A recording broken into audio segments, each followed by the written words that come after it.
Awesome. Thank you guys so much for finding your way here this morning. Hi, I'm Tara Peters, the city's public art coordinator. Awesome. Thank you guys again. I guess we should start too by asking just, is everyone here familiar with Ingenuity? Cool. Perfect. Awesome. Or I should have said, is anyone here familiar with Ingenuity as an organization or festival? Well, Hannah, do you want to kick us off and tell us a little bit of... Here's a doohickey.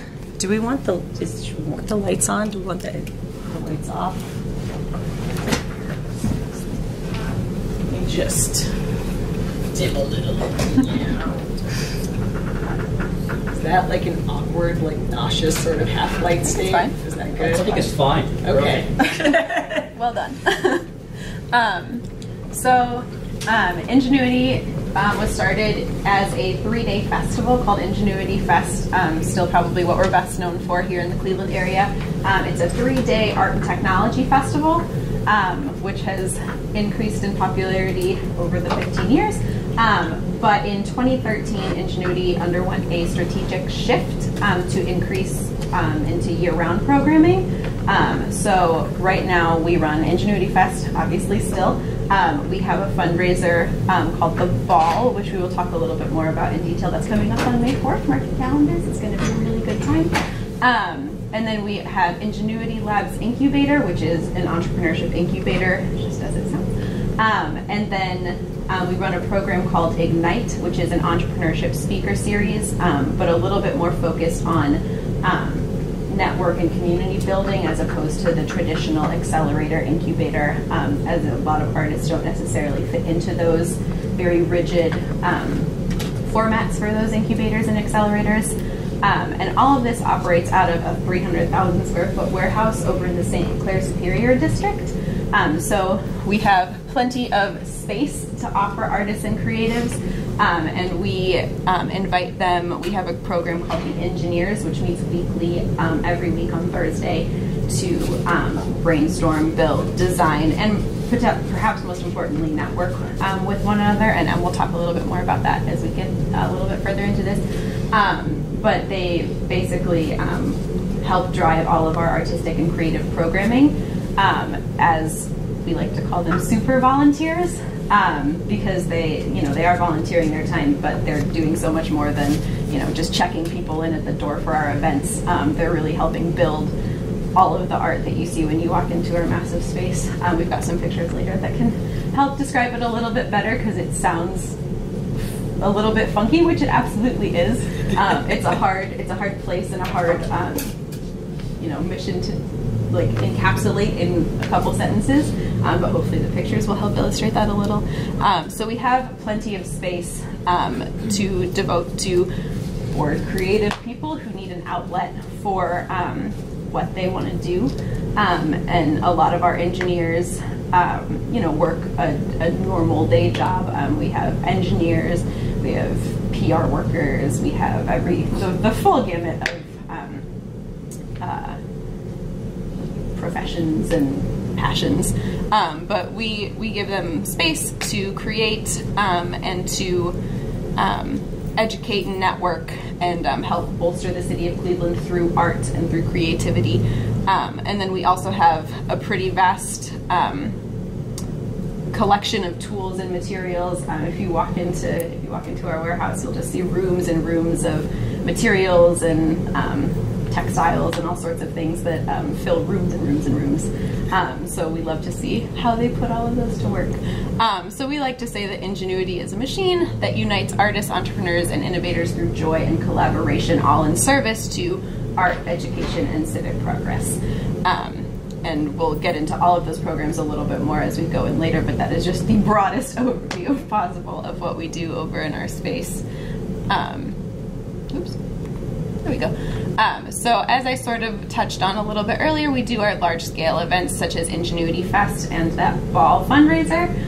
Ingenuity Fest welcomes about 20,000 people annually over the 3 days, growing every year, as I said. We're very excited for this year, which is Ingenuity Fest Dreamscapes, happening September 27th through 29th. Come check it out if you haven't already. which, as we discovered earlier, you haven't. So we'd love to see you this year. And then we have programs that directly relate to our Ingenuity Labs, which is sort of our main space within that 300,000 square foot warehouse. So the weekly engineers meetings, like I discussed, the incubator, which hosts right now 16 incubator members, everything from virtual reality programming to studio art to like a cosplay studio. We have anything and everything over in our space there. And then Ignite, that program that offers entrepreneurship lecture series in a more informal and homey way. And then we also do consult with other organizations in the city. In 2018, we had a nice partnership with the city of Shaker Heights, through which we helped them kind of bolster their arts programming over there, especially as it related to families and children. So that was really fun for us. So we'll do that sort of on a consulting basis whenever the opportunity arises, which is something we're always excited to do. So just some pictures of our space as it is decorated for Ingenuity Fest. Lots of fun things to climb on. It's basically a giant playground for both adults and kids. People will walk in and kind of not know where to start, but then once they find, a swing or something to climb on, they're right at home and they just dive right in. So it's really fun for us to watch. We have the benefit of really high ceilings and lots of things to attach crazy fun things too. So it's a good time for everyone involved, and our engineers work really hard to make sure that there's something around every corner, which is hard to do in a space that big, and they do an excellent job. So I'm gonna let Em talk a little bit about our programs in a little bit more specificity, but yeah, happy to answer questions. Sure. I think that was a great overview. Anyone have any questions at this point? I think what we will talk about is the way that each of the programs that Hannah touched on arose. It was all very specifically through kind of an iterative trial and error process in conversation with the artistic community, and how those programs now interlock to strengthen not only us as an organization, not only serve the needs of the people who we are engaged with, but as Hannah mentioned several times, the purpose of this really is to build a fertile soil for creativity in Cleveland. So we'll kind of go back and sort of talk about how that arose. This clicker. What's the clicky part of the clicker? The little arrow there. It's a very self-explanatory clicker. So prior to 2013, when Hannah mentioned that sort of organizational shift, or the beginnings of it, we really were curators. We certainly were curators with a bit of a different outlook, which was to activate underutilized urban spaces. And we had sites all over the city, including East 4th Street. Before that was developed, we partnered closely with CSU and activated parts of the campus here, Public Square, etc. Back at a time when the downtown core really, really needed that activation. But we were not necessarily focused on generating new talent so much as showcasing the talent we had and using it to enliven the urban core. And we focused on local talent as well as bringing folks in from out of town. But around that 2013 to 2015 time period, Cleveland at that time, the downtown really had, come into its own, was deeply engaged in that sort of redevelopment, reawakening, and we began to look for that sort of, well, what's next? And certainly the board of directors, our funders, everybody kind of identified that desire to become year-round, to grow out of just the festival. But we didn't really have a sense of what that meant. And in 2015, something happened that helped us realize it really quickly. We had a horrible, horrible year for the festival. It was intended to be on Voinovich Park and the waterfront there, and we ended up getting hit by the remains of Hurricane Joaquin. And it was 45 degrees and raining at a 45-degree angle, not only for the festival, but for our entire setup week. And, you know, I had just joined the organization. It was definitely a interesting first experience, but one of the ideas that we had been talking about just prior to that was to establish a home, to establish a permanent hub, identifiable permanent hub for the organization. And this Hurricane Fest 2015, very quickly helped us understand that the value in what we were doing lay outside the festival. The festival was a great celebration of ingenuity, but to truly embody our mission, which is to, as Hannah mentioned, we started as a festival of art and technology, to truly celebrate that interplay of art and technology, to truly embody this idea of activating underutilized resources, whether that's a building in downtown or underutilized, resource, imagine some other way. We couldn't only exist as a 3-day event. We couldn't only embody that sort of cross-pollination 3 days out of the year. And the festival, what happened there, ultimately sort of became irrelevant to our mission. It's a lovely event. You should all come. But that idea is how do we flip things so that what happens with a festival is a celebration of our year-round work and not the work itself. And so with that, the idea of creating the conditions that are right for cross-pollination for artists, technologists, innovators, creators year-round, housing them in an identifiable neighborhood hub that's dry, that's protected from the weather, and giving them the opportunity and the resources to truly foment and bubble, and that became our new mission. And we did a couple of years of really intentional strategic planning around this from 15 to 16.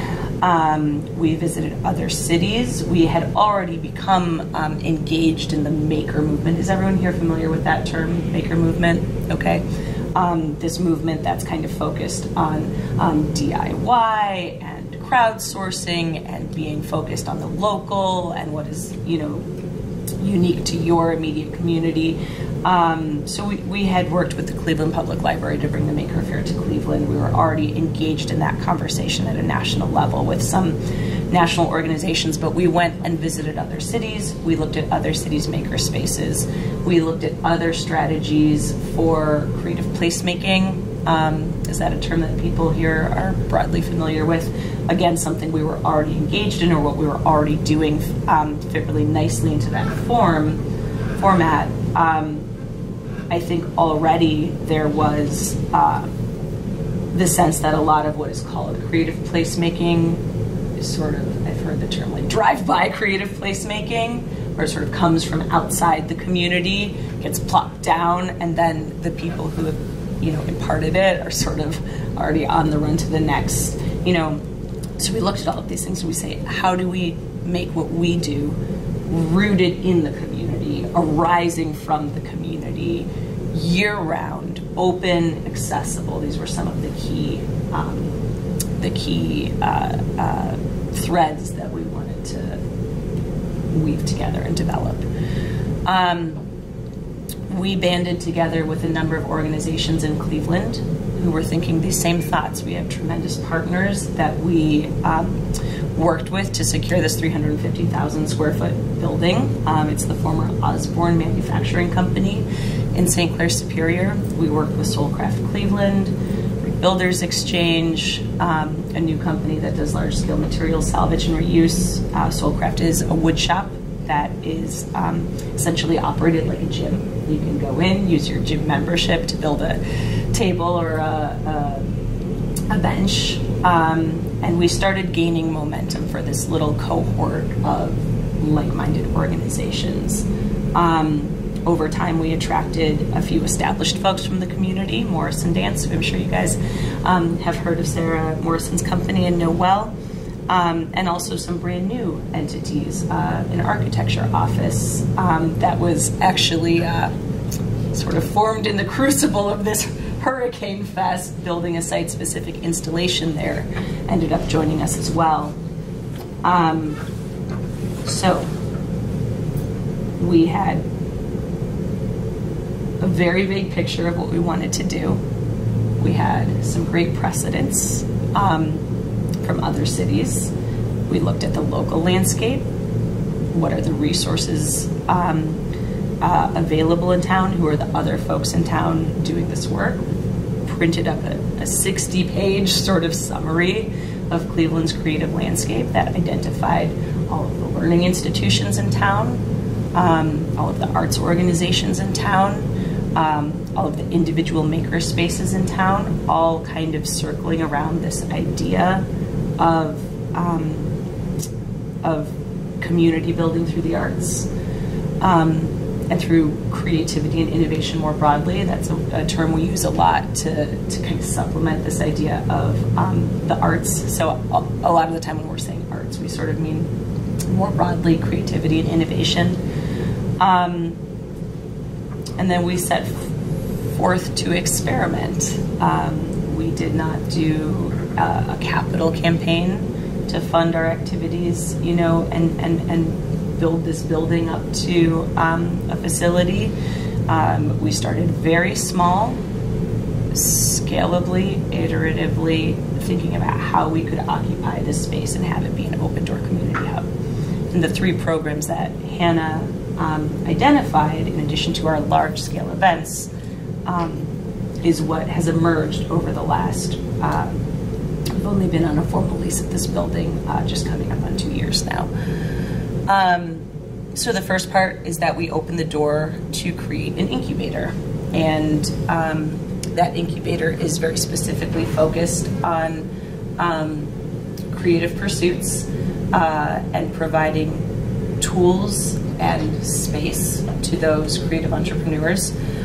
So as Hannah mentioned, we have everything from a cosplay group to individual studio artists, Tesla Orchestra, longtime partners of ours who build music using Tesla coils, a small community access metal fabrication shop, a food buggy company that's focused on building small scale food wagons. And if you're a food entrepreneur and you want to start your business rather than needing a full-scale food truck, you can have a smaller, more affordable, more maneuverable trailer.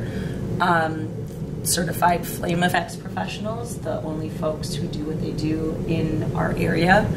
A flow arts collective, flow arts being a sort of a meditative dance using props like koi and hoops, if you guys have seen that art form.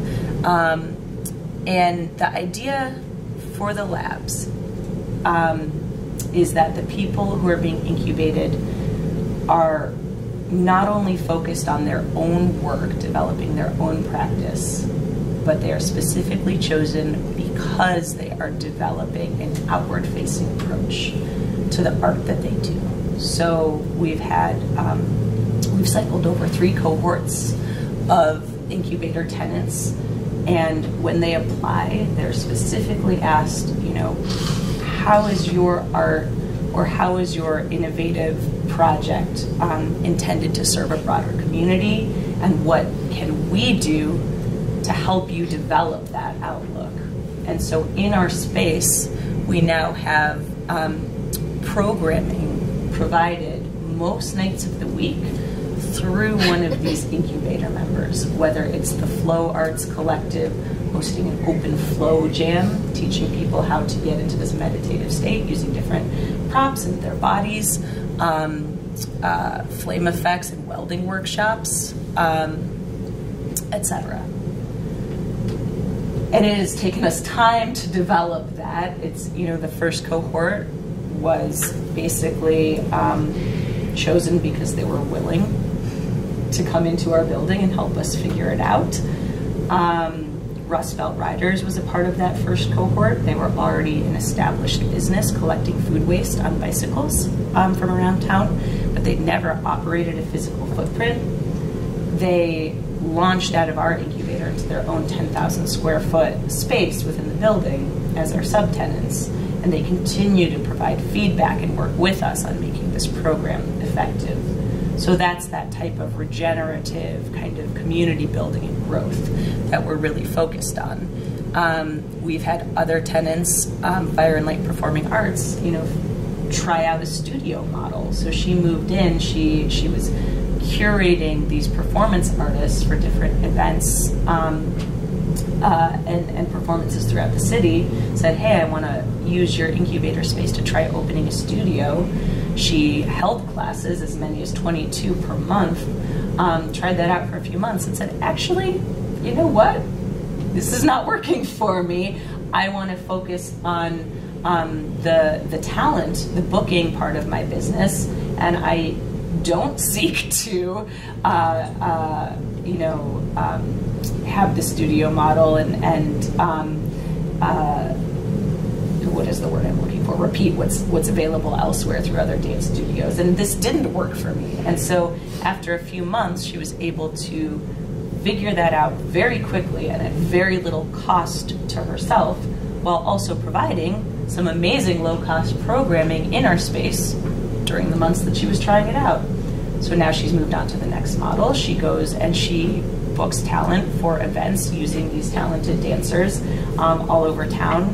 They still use our space for the weekly flow jams where people are basically skill sharing. They're free. They're really fun. And they use our space for meetings, and they use our broader community of artists to build props and costumes and things that they need when they go out to work on events with other folks in the city. And so very quickly, from the time that she joined our studio, she left her day job, she incorporated as an LLC, she tried a studio model, she figured out it didn't work for her, and she refined a business model all within roughly the span of a year at very low cost to herself, while providing a huge value to us and our community by bringing in a ton of people, by providing programming, by introducing people to a new art form. So this is like the best and highest, you know, example of what our space does and how it functions. So that's the incubator that we're running. And as Hannah mentioned, we've grown every year. We currently have 16 members. Some of the iterations that we've discovered in doing this, we started out with large spaces subdivided for everyone, 25 by 25 feet. They're priced below market rate. They're priced on a sliding scale. The price that you get is developed in conversation based on your application and what is your specific financial situation and what is your ability to make money on the thing that you're doing in our space and how much are you giving back to the community, what's the value of that. Over time, we realized that not everyone needs that much space. So we developed a set of smaller spaces. And then over time, we realized not everyone even needs physical space other than a little tiny cabinet to store their stuff in. What they're benefiting from is the community, the tools, the shared space. So we now have, you know, SMLXL spaces for people. We've developed the protocol. We've iterated through the security systems and how do you get people to clean up after themselves and how do you get people to lock the door at the end of the night. These are things we're still struggling with. It's very expensive to put into place systems that fully automate, you know, this sort of thing. We don't actually have the money for key swipe door hardware and automatic gate, you know. Someday we will, but the benefit of waiting to put all of that into place is that we will know exactly what we need and how we need it to function. It will fit like a glove by the time we raise the money and spend the money on all of the sort of nice to haves. Right now we're very DIY space, and the people in it are the ones determining how it functions. We really had no rules until we needed rules. And the rules that we have are the rules that emerged based on what was happening. And there are very few of them, and that makes it really attractive to people.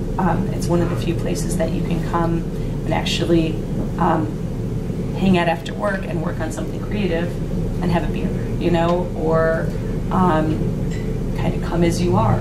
We have people, as Hannah mentioned, of all different backgrounds, from doctors and nurses to people who are engineers or do something creative in their day job, to people who come in and you know, and say, oh my gosh, you know, I used to be an artist in high school, or I used to be a dancer in high school, and I haven't done anything like this in years, and I was starving for it. People have the same kind of guilt we've found about not creating as they do about like not going to the gym. That same thing, oh my gosh, I'm so bad I haven't been to the gym. Like we hear that, oh my gosh, I'm so bad I haven't done anything creative. So we're providing that service, and that kind of brings us to our next, what might be the next, yes, the next slide, the engineers. That is that group of people who are coming in every single week to create and drive our programs that Hannah referred to. But are there any questions about the incubator, how it worked, how it arose? Could you say a little bit more about the business model? Do you rely on philanthropy, or do you rely on fee structure? Our overall organization relies on a fairly typical mix of income strategies that a nonprofit would rely on. So we rely, about 50% of our funding comes from grants from private foundations or government sources, a little over 50%. About a quarter is sponsorship, corporate donation, and actually a little less than a quarter, and a little more than a quarter is earned income through the activities that are taking place in the space, whether it's ticketing for our events or rent from our incubator tenants. And a huge piece of getting the building and beginning to implement this was to increase the fraction of earned revenue. And we have done that. Those numbers are changing rapidly over the last couple of years. Our percentage of earned income has increased tremendously, you know, as have our expenses associated with the building and with running these programs. But we did enjoy a substantial, but not huge, grant from a particular funder to develop this model, as well as, you know, some funding from our, you know, typical funders in Cleveland, names that you guys are all familiar with. But we have tremendously increased our earned revenue, but the benefit of doing it in this sort of iterative and scalable way is that we have not had to, we've been able to remain flexible to the needs of artists and the needs of creative people working in the city. So you may pay as little as $100 a month for your 600 square foot, you know, 25 by 25 studio space, and then access to about an additional 20,000 square feet of just working floor space. And that is, you know, some people don't pay anything. One of the financial impulses for organizing the building and the space the way that we have is looking at the cost of running our festival every year. We were paying a tremendous amount, not only in artist fees, but in logistical expenses, trucking, and temporary power distribution. And even when we were paying individual artists substantial fees, that was going towards kind of one-time costs of materials. Artists, were all building things in their living room. Artists were paying their own individual costs for U-Hauls and day labor to get, child care even. These were the majority of what their artist fees were buying them. It was not going into long-term benefit to help them grow as a creative. So this is, factored very heavily into our desire to get the building, which has been the site for the festival for the last, this will be our 4th year of hosting it there. And eventually we may, if you guys are familiar with us, we move throughout the city, we may hold the festival at another site as our building becomes fuller and fuller, which it is. But even at that point in time, the money that we've saved individual artists so far in eliminating those logistics costs, in combining resources into one central location, even if and when we do move the festival to an outside site again, we will still enjoy the tremendous efficiencies of having a shared workspace to work from, and then move art to a different location. The shared tools, the shared resources, all of these hard costs that are shared, but also the tremendous value of the soft resources that are being shared, the knowledge and expertise, and the, hey, can you help me move this big thing for a second? And we've become so good at co-creating in our space that we have begun to partner with other entities to provide artistic programming, not just for our own programs, but for other partners in town. Hannah mentioned the city of Shaker Heights. We have a tremendous partnership with Bright Winter. All of the art for the Bright Winter Festival is built out of our facility, and much of it built by our artists.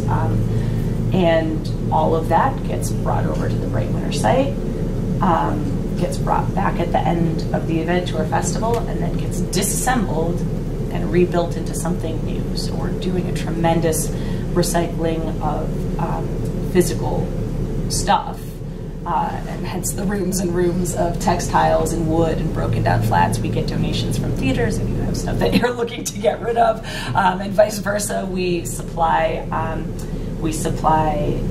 for private events and other ways to just bring a little bit of not only money back to the community. We work very closely with our artists to identify commissions or proposals that they might, RFPs that they can respond to. We walk them through that process, and depending on the structure of those small partnerships, we do often recoup some money that way, but more importantly, it is about getting our community of artists in front of different opportunities. Many of those artists are the engineers. This is a group that emerged, again, sort of iteratively, and started by needing to build up a volunteer corps of those sort of typical volunteers that every organization needs, the people who will take the tickets at the door.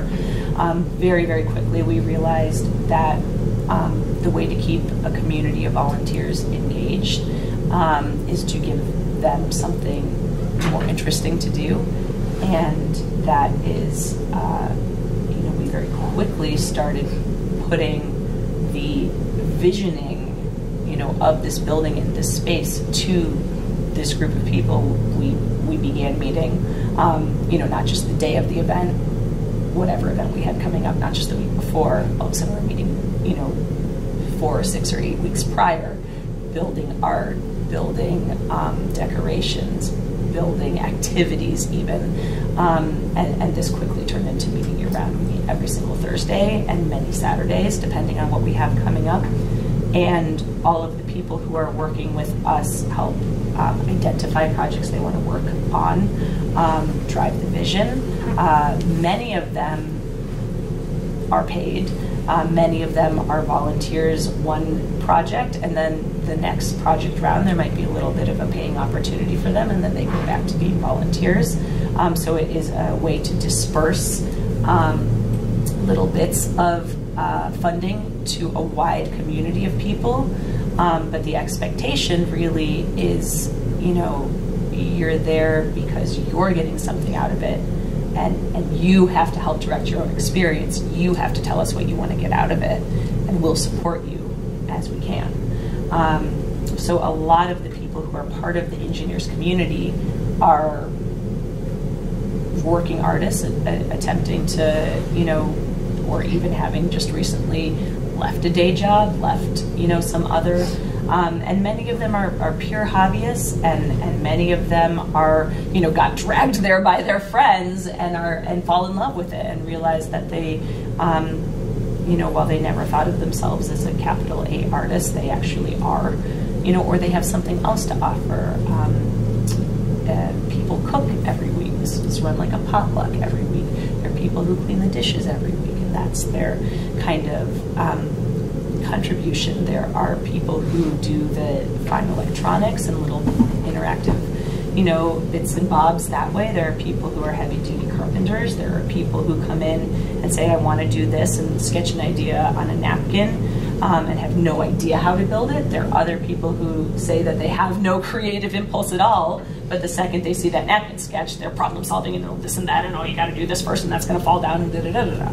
So really, really a robust, interesting community to shepherd and be a part of and watch grow. We get some tremendous weirdos. We get some people who are very straight-laced. We get, we have retirees, we have college kids, we have people of every demographic, and the beauty is that they are all working together somewhat harmoniously, and that somewhat is, of course, what keeps it interesting. Any questions on how this program is run? Or what the ultimate aspiration for it, I should say, is to continue to grow involvement and grow the types of outward-facing opportunities that these people can engage with. So that little diagram that Hannah showed of sort of the inputs of board creative people, this is really what we're talking about. How do you coordinate the engineers, and is there a recruitment effort, a deliberative recruitment effort? Is it word of mouth? How does that work? These are great questions. So the strongest recruiting tool has been word of mouth.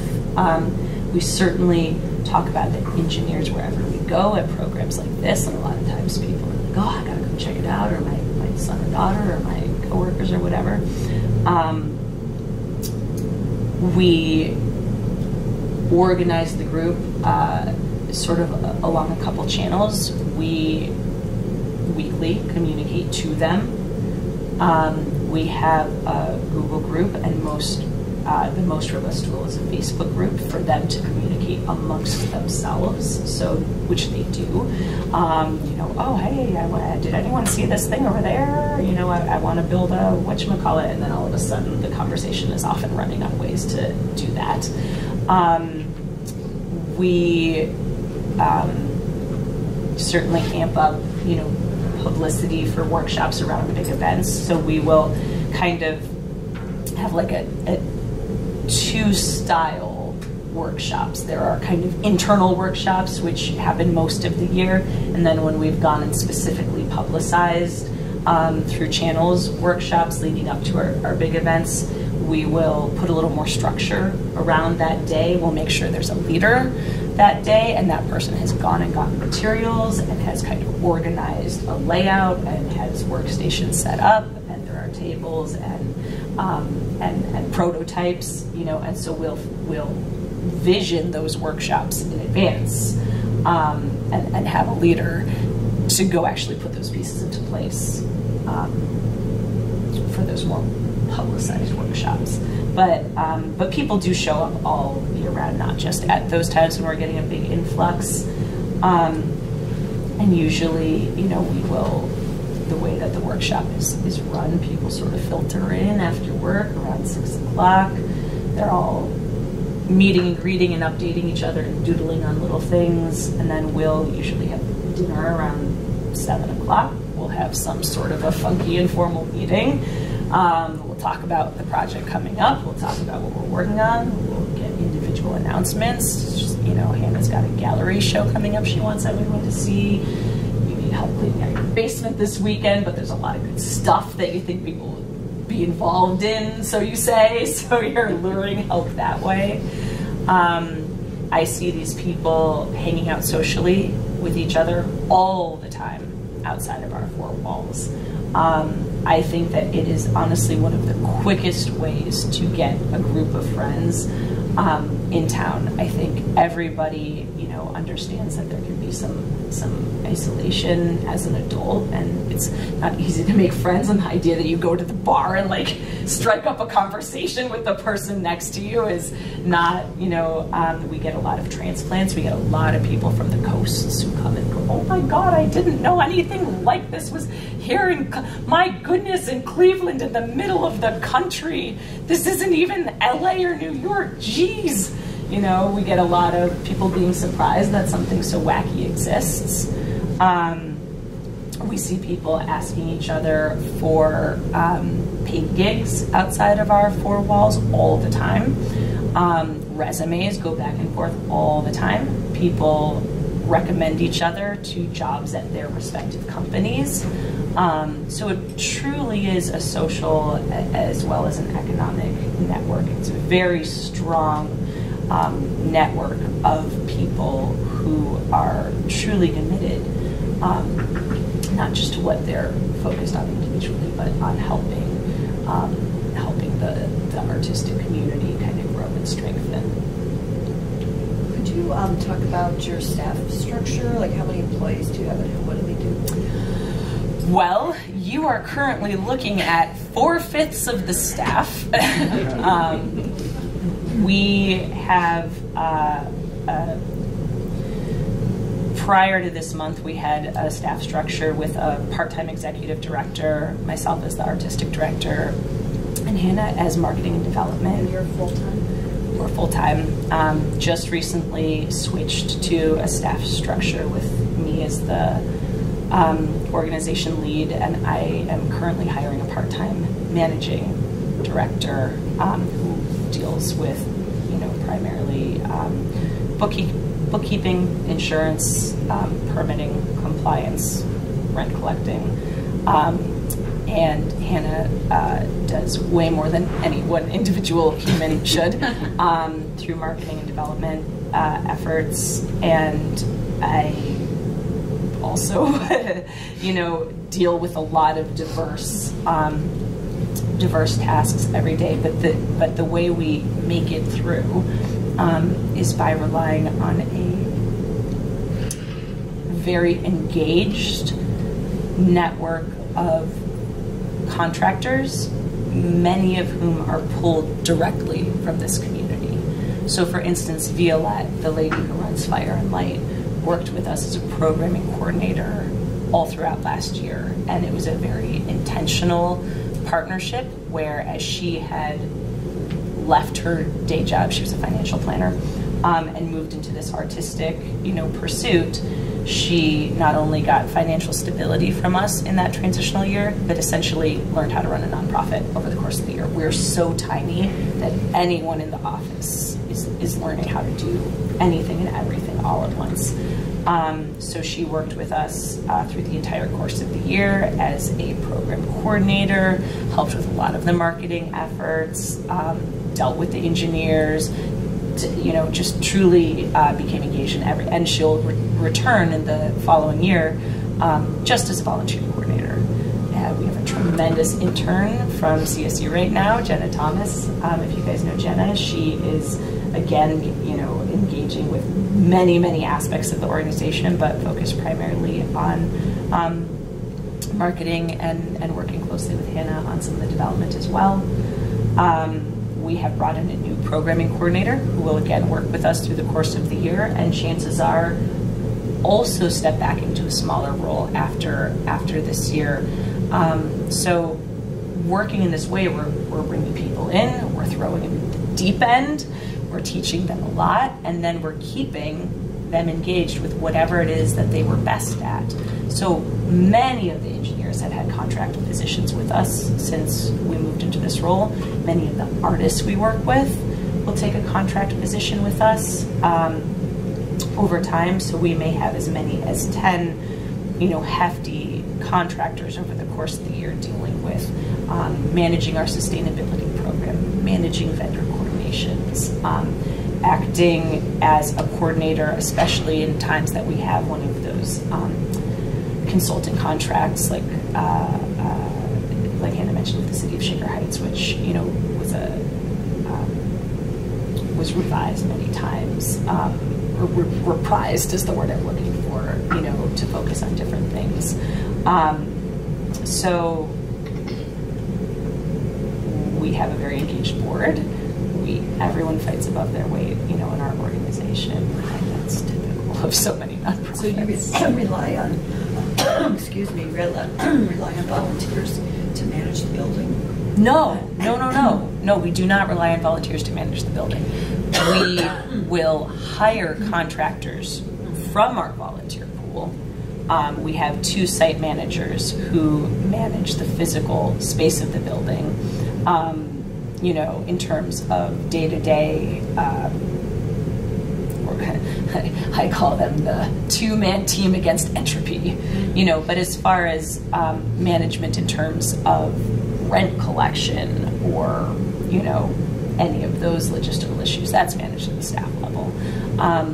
No, but it's much more that we have this pool of volunteers who are, and I shouldn't have said no so quickly, because actually many of them do important management tasks, but it's certainly all overseen at the staff level. And it's very much, the power of a sign that says, like, your mom doesn't live here, clean up after yourself. That's really this is and in fact, even on we have a big code of conduct, and one of the first lines is like, this is a grand experiment, I'd say 2 years in, the experiment has proven successful, but we're still, very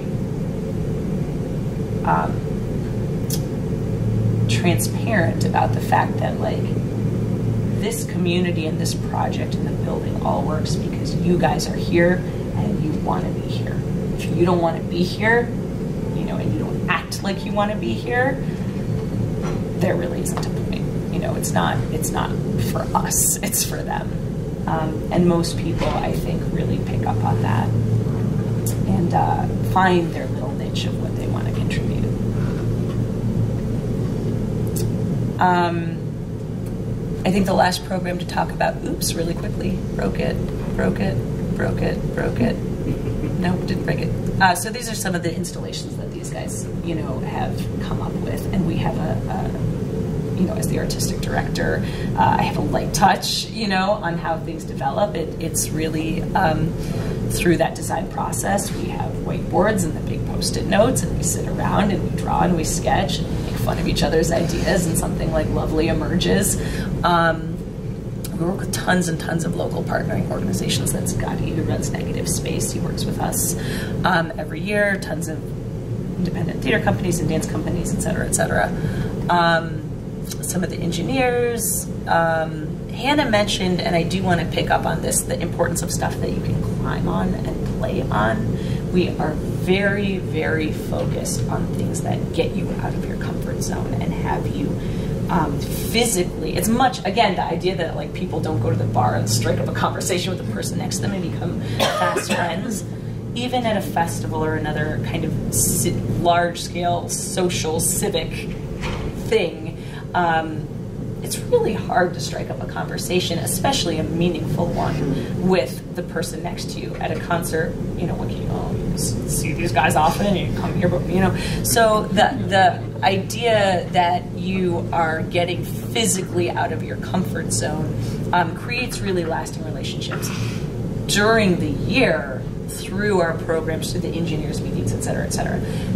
If you just come to the festival when you're trying to scramble up on this hammock made out of water totes, you know, chances are that you're turning to the person next to you and being like, ah, what is this thing? What is it? Oh, what is this made out of? Tons of recycled materials. What is this made out of? Look how they did it. It's a opportunity to create conversation, in addition to being sustainable. So this is our stage built out of water totes. This is engineer John and engineer Steve, both of whom are engineers. Engineer John worked for Rockwell Automation for 20 plus years and currently works at Steris, designing extremely top-of-the-line multi-axis movable hospital operating surgical tables. He is brilliant, well-paid, established, tremendous fella. Steve has been in college to be an engineer for like 7 years, has taken off every other semester to go travel and ponder and follow his dreams. He's a bit of a free spirit. These two have become fast friends. Like, Engineer Steve idolizes Engineer John, and Engineer John gives Engineer Steve career advice and moral support and the sense that he is really a smart, vital, valuable guy. Engineer Steve came in one day and said, hey, I wonder if we have a picture of it. Nope, nothing. Said, hey, I want to build a rock wall. Built a 12-foot tall, 25-foot long rock wall to industry specs, you know, and that's the sort of engaging installation that we have in our building. So that's the type of relationship that really excites us just as much or more than the actual awesome thing that got built. Have you had to say no to projects? I guess that was a good question, but like, No. how do you say no?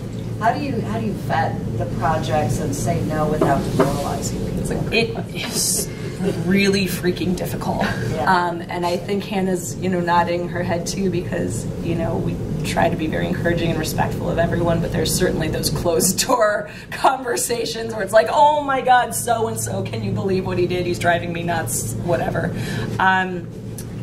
You know, it's been an education for us too. I have a background in fabrication and architecture and large-scale art. I thought you were going to say fabrication, like... No, yeah, no, there's also a lot of that. Like you know, there's also a lot of verbal fabrication that we get a lot of really interesting personalities. And part of it is that these are people who maybe wouldn't be accepted elsewhere. We have a mechanism that kind of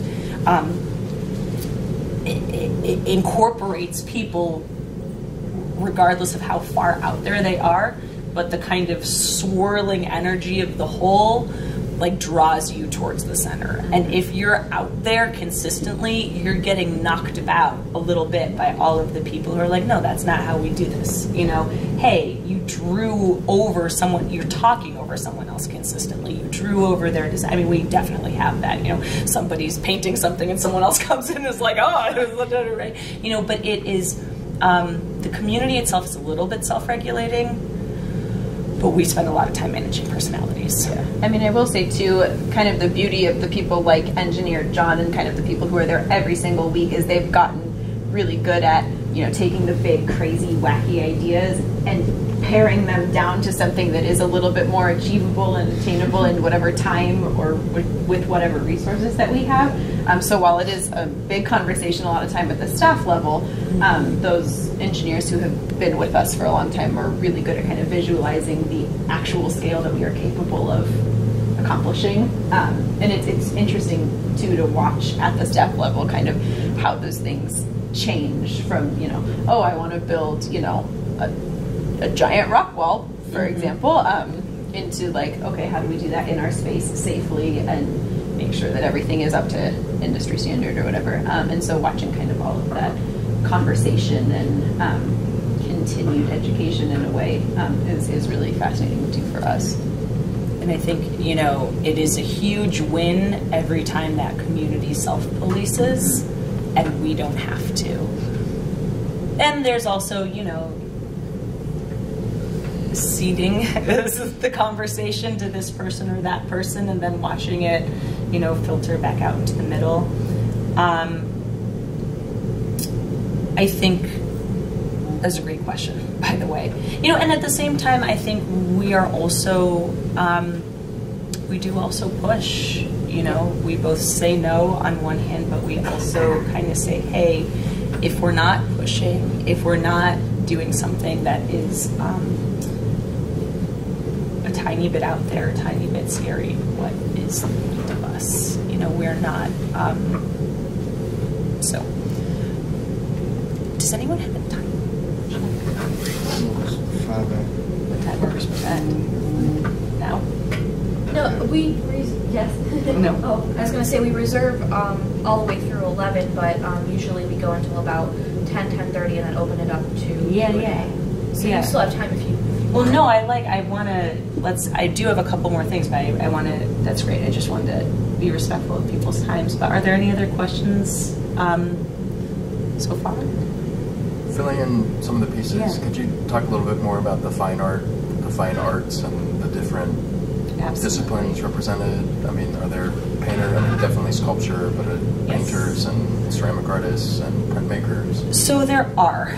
And within the physical incubator space, we emphasize more outside of the fine arts, simply because we are trying to promote, one, because there are other venues in town for that sort of thing, and ones that we love and work closely with. But two, we're especially trying to promote projects that have this regenerative kind of social impact aspect. And that doesn't necessarily mean like social activism, though there is a little bit of that, but much more, the cosplay group that Hannah mentioned. They have any of the groups working out of our space have sort of an open membership model. The Makers Alliance also works out of our space. All of these guys have at least one night a week that they have open hours that people can come in. And I think that idea of helping the broader community achieve a sense of self-discovery and that being your primary focus, and the art is the medium through which you do that, that fits better with our model than having a sculptor or a painter whose own self-actualization is the point.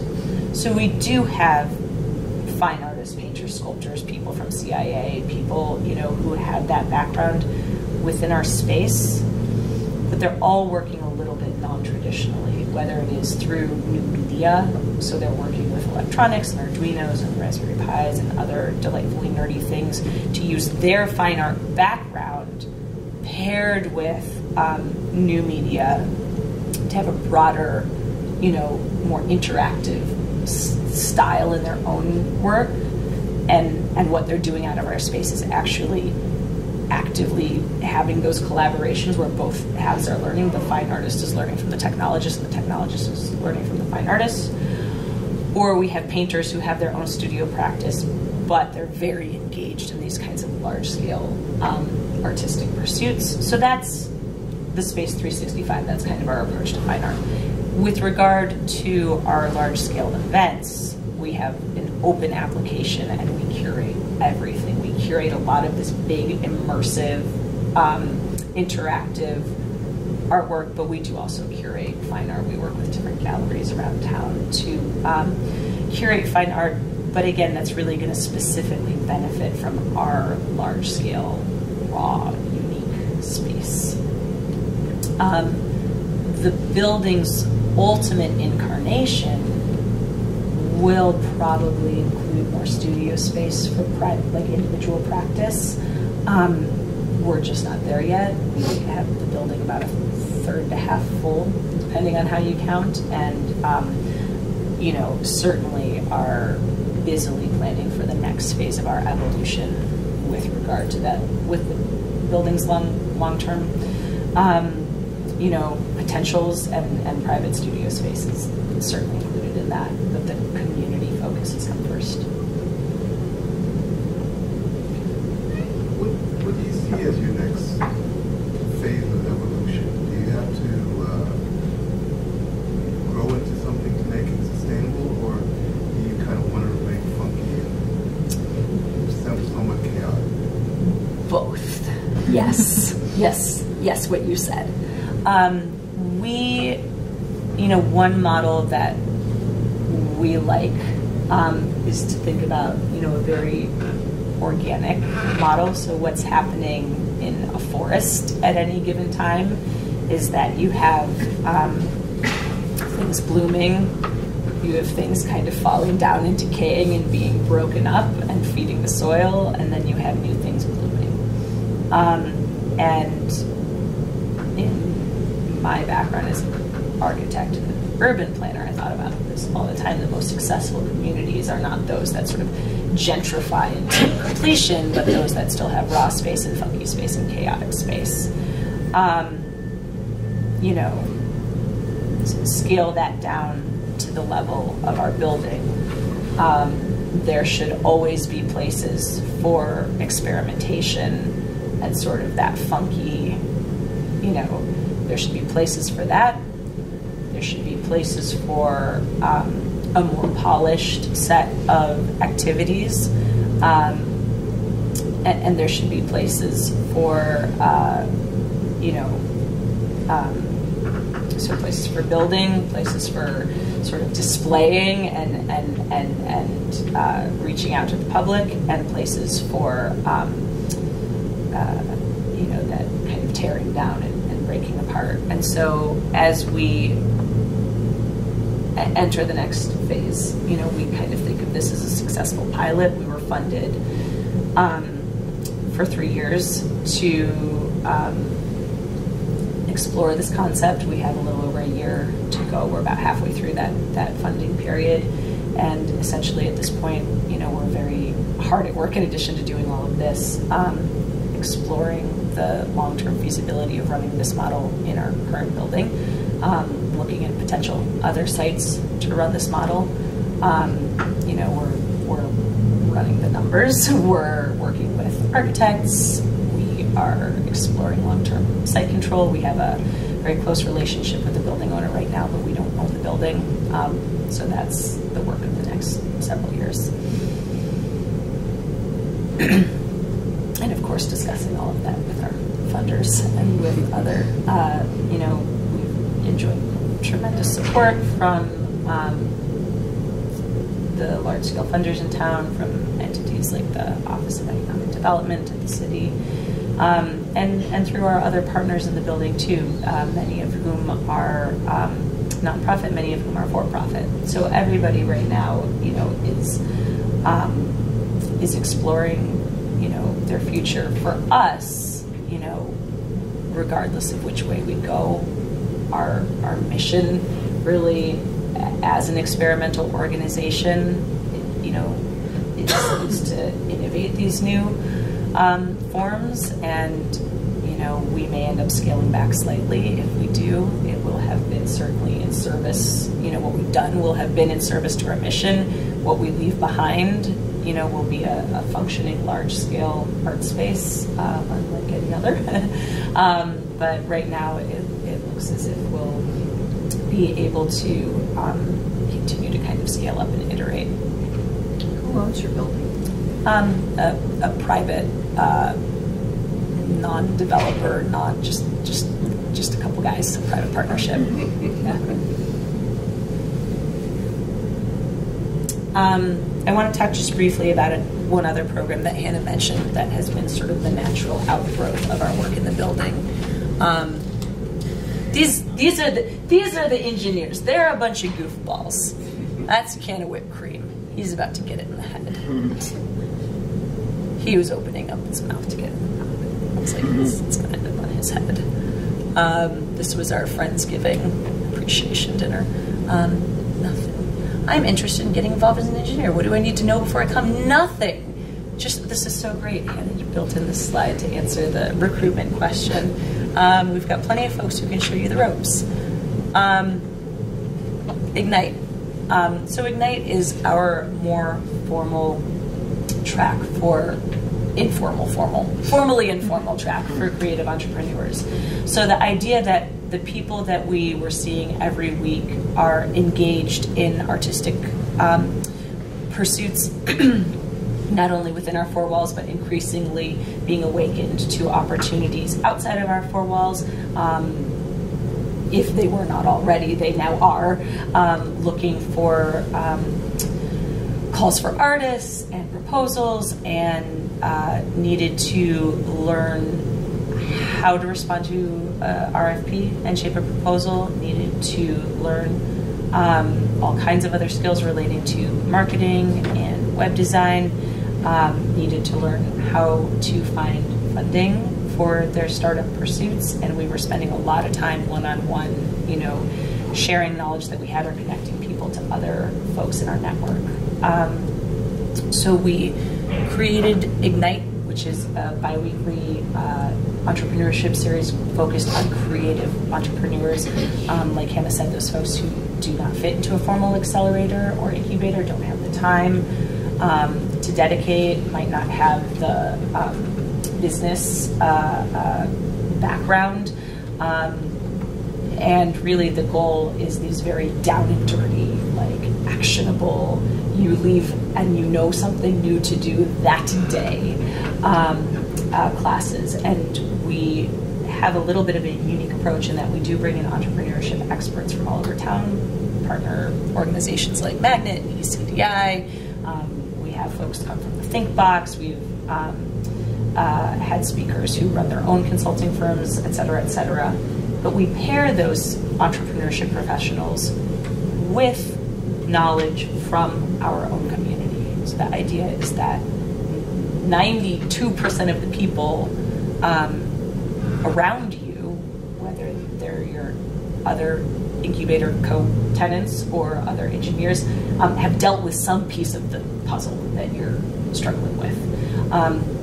So not only do we run those conversations sort of in a circle, informally, beer in hand, but we also ask the engineers and incubator members to also present periodically. So we find whatever they have expertise in that is applicable to the whole group and ask them to share their stories, their skills and talent, and pair those people with entrepreneurship professionals, or you know,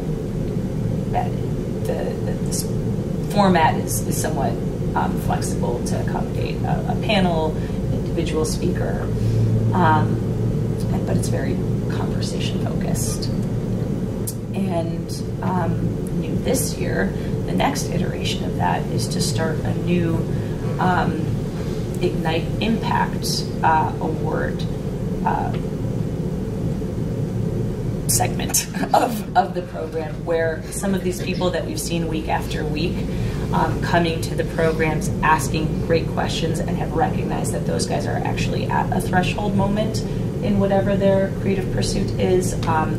We have chosen a couple folks to honor with this award and give them some extra tools, resources, etc., financial support, and again, some sort of one-on-one coaching, either with, you know, one of us or one of our close, trusted contractors or other expert. And that's specifically with a focus on people who are underrepresented in entrepreneurship, like women and minorities. And we have a couple of great honorees that we will be announcing at the ball on May 4th, who are really at that threshold moment in what they're doing. And this came directly out of, you know, the need of watching, you know, where everybody was at every week, and what the questions were that we continued to get. And so this, you know, is an example of a program that serves our immediate community as well as a wider audience, and kind of sucks people into the vortex that is, you know, our kind of growing and emergent network. I should put up that our next session is the 27th. We just got done with legal and tax considerations for your small business. Search engine optimization is a question that we get asked about a lot, and better effectively engaging with the internet. Then we'll have a panel specifically on food-based businesses. And then finance for small businesses. All sessions, kind of start with networking. Refreshments are served. You're very much surrounded by that kind of buzzing creative energy when you come into our space.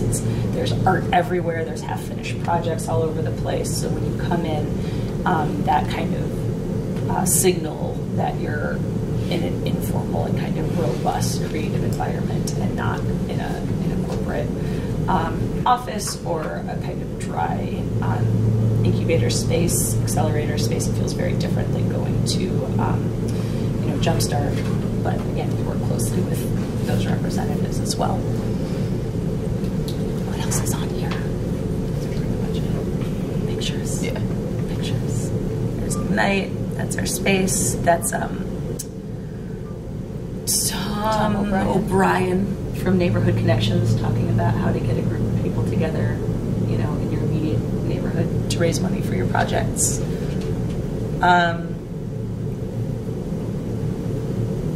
There's Bex. She's drawing doodles. She's sketching.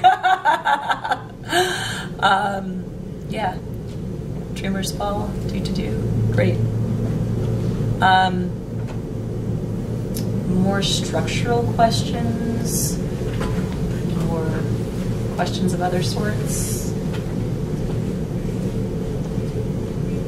long-term questions, planning questions, money questions, challenges questions, down and dirty. Well, how much of the narrative that when you're talking to funders or when you're talking to people that you want to bring in, and how much of the narrative that you relay to them is built around this community building aspect and networking aspect of what you do? The vast majority at this point. Our funders have known us for a long time, and frankly, there were years that prior to this, they weren't quite sure what to do with us. It is not a new story, but when you're new and shiny in town, it's pretty easy to get funding. And at the time that we started, there was not so much else happening in downtown Cleveland. There was not so much else happening with regard to creative placemaking. There weren't so many other events in town. But once you get to be a 10-year-old festival, and we see this actually from a lot of the partner events that we're working with in town. There are other festivals and events who are hitting that same benchmark and saying, what are we going to do? The funding is not coming easily anymore. So for us, this narrative has become the core of who we are and tremendously important to who we are. And we talk about it, certainly differently to different audiences, but it's always there to our peer audience. It is much more about like, hey, what else are you going to do for fun? You're going to go down to West 25th Street again, have another beer, sitting at the bar? Are you going to come get your hands dirty? What are you going to do? Like, and that's very effective. And for the artistic audience, it's very much about like, hey, do you want to be working alone in your garage or your basement, or you want to come here with people who every single person that you see like has something for you, or you have something for them. But to our funders, it is, we are generating new talent. It is absolutely, undeniable. There are plenty of other organizations presenting tremendous work, but there are not that many organizations taking somebody who is not artistically viable and helping them become artistically viable. Certainly you guys are too. This is a different approach to doing it.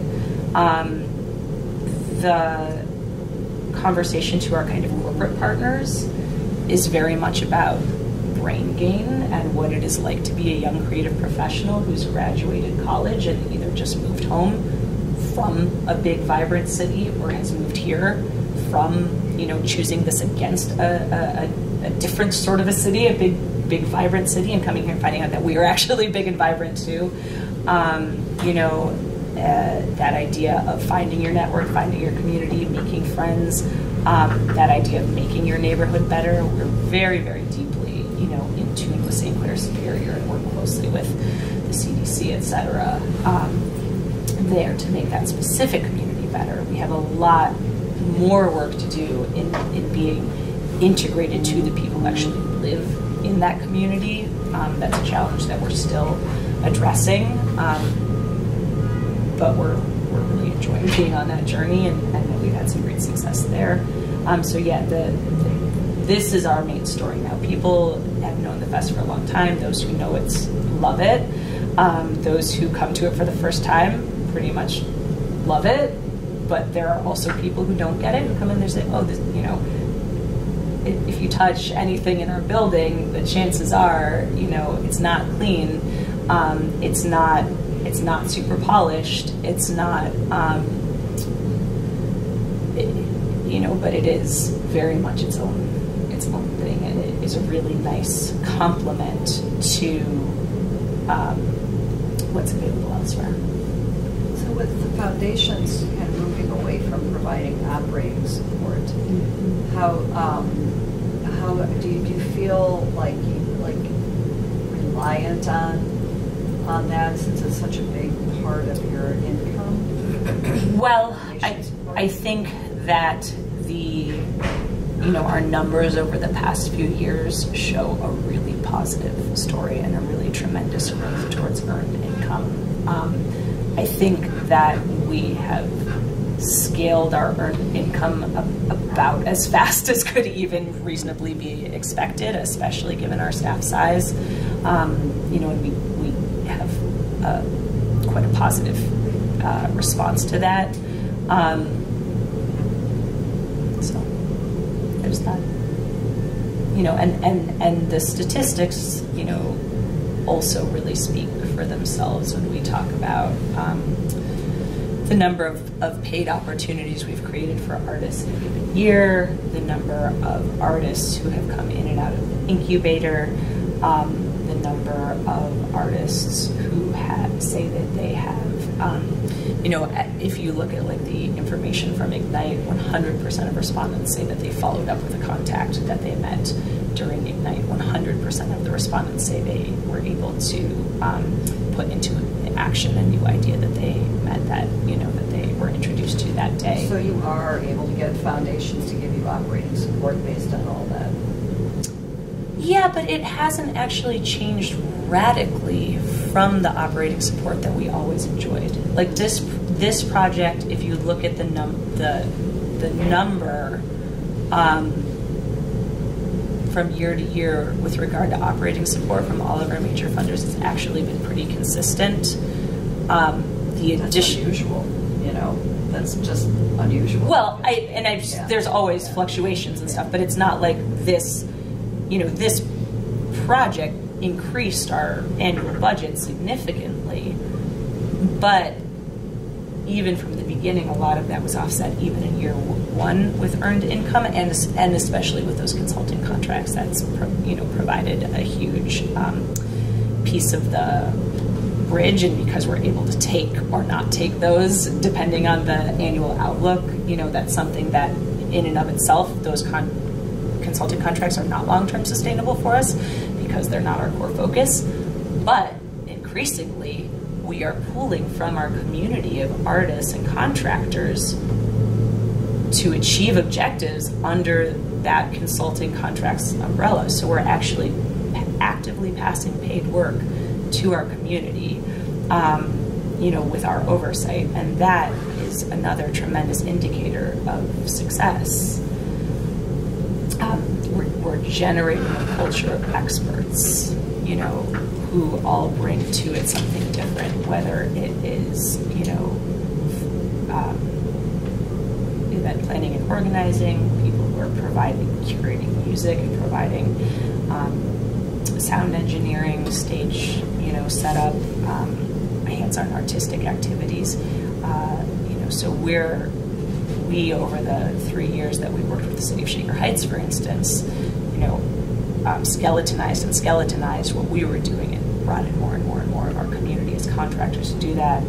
similarly with Bright Winter, that contract that we've had with Bright for, I think 4 or 5 years now, we have brought people from our artistic community up as like assistant art directors under that to take on more and more and more of that work.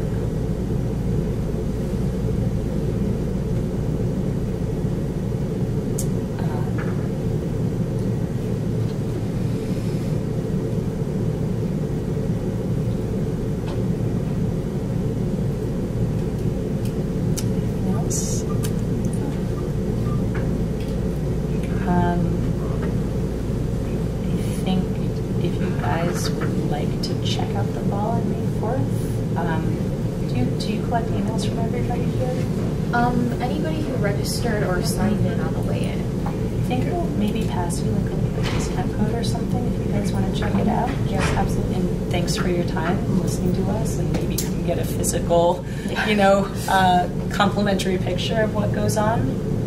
Absolutely. Count me in. It's a fun one. It's actually nope. Other way. Like we said, art and technology experts over here. So the Dreamers Ball, May 4th. It is a fun, immersive experience, and you are all invited to come in your dream warrior best. So whenever that gets to you. Say what? Is there a time? Is it all day? 8 to 11. 8 to 1. 8 to 1. 8 to 1. 8 p.m. to 1 a.m. It's a nighttime event. 8 p.m. to 1 a.m. Come in your PJs. Yeah, a real dreamer ball. That's right. Exactly. We've got a ton of other really exciting events in the space this summer. If you guys are familiar with Lottery League, June 8th, we'll be hosting them. The Game Developers Expo that'll have creators of tabletop, digital, virtual reality games from the region and beyond, meeting with game producers, so we're hoping to get their game into production. That is another way that we've increased revenue, is by hosting third-party events. We do it a little bit differently. In the same way that we ask applicants to the labs, to explain their community impact when they apply, and that factors really heavily. So too with the third-party events, we work only with events that are mission aligned, and we provide sort of one-on-one event coaching to many of them. Many of them are, running events that are critical to the scaling of their businesses and need that additional support. So we think of that also as sort of a track of the Ignite program. Not Lottery League, though. They're just awesome. Emily, on behalf of the college, I want to thank you for presenting what you do. It's important work. It's really showing the nexus of community arts and overall redevelopment of Cleveland. So thank you so much. At this point, what we usually do is let folks network and talk to you and ask more questions. But the formal part of it is folks. Thank you so much. Thank you.